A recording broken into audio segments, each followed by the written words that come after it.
আজি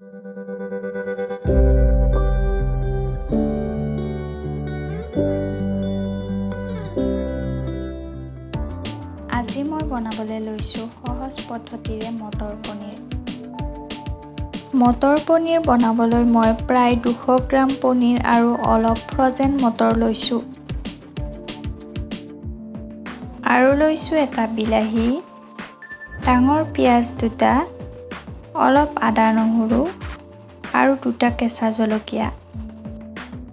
প্ৰথমতে এখন কেৰাহীত মই তেল দি লৈছোঁ।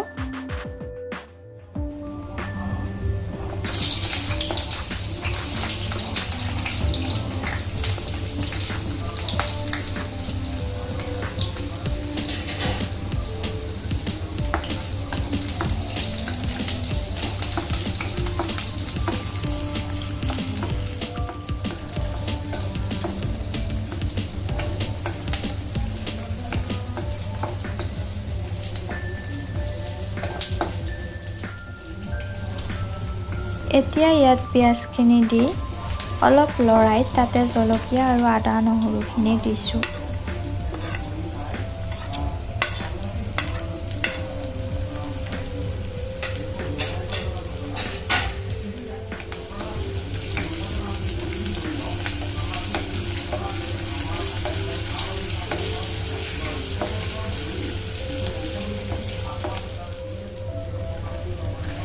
অলপ সময় ভজাৰ পিছত বিলাহীখিনি দি আকৌ ভালদৰে ভাজি ল'ম।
গোটেইখিনি সিজি লোৱাৰ পিছত অলপ সময় ঠাণ্ডা হ'বলৈ দি মিক্সাৰ গ্ৰাইণ্ডাৰত পেষ্ট কৰি ল'ম।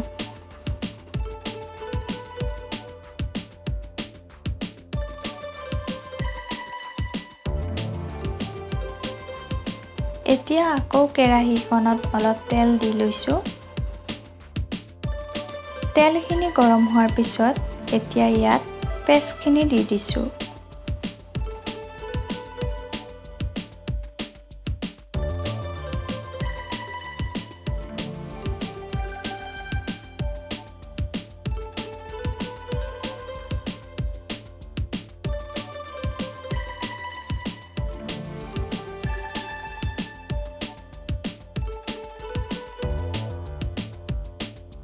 এতিয়া ইয়াত অলপ কাশ্মীৰী মিৰ্চ পাউডাৰ, এচামুচ জিৰা, এচামুচ ধনিয়া দি ভালদৰে লৰাই থাকিম।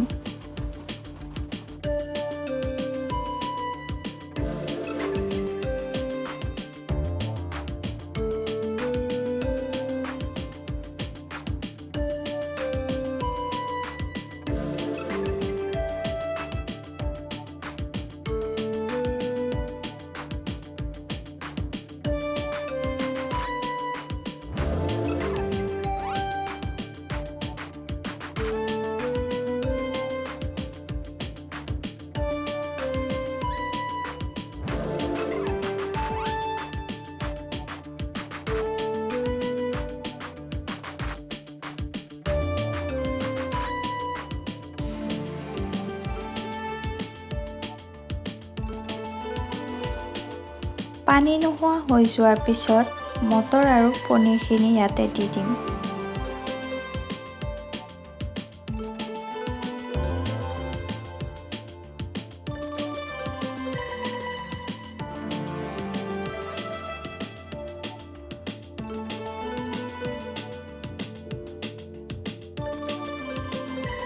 এতিয়া আকৌ কিছু সময় ভালদৰে লৰাই অলপ পানী দি উতলিবলৈ দি দিলোঁ।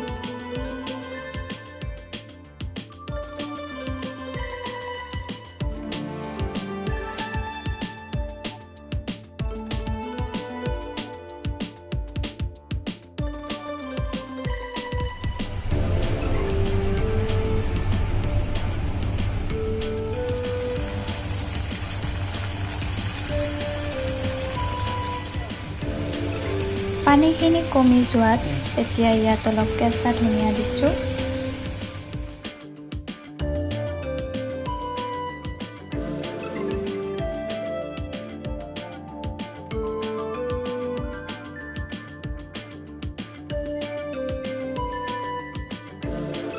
ভালদৰে কিছু সময় লৰাই আকৌ অলপ পানী দিছোঁ।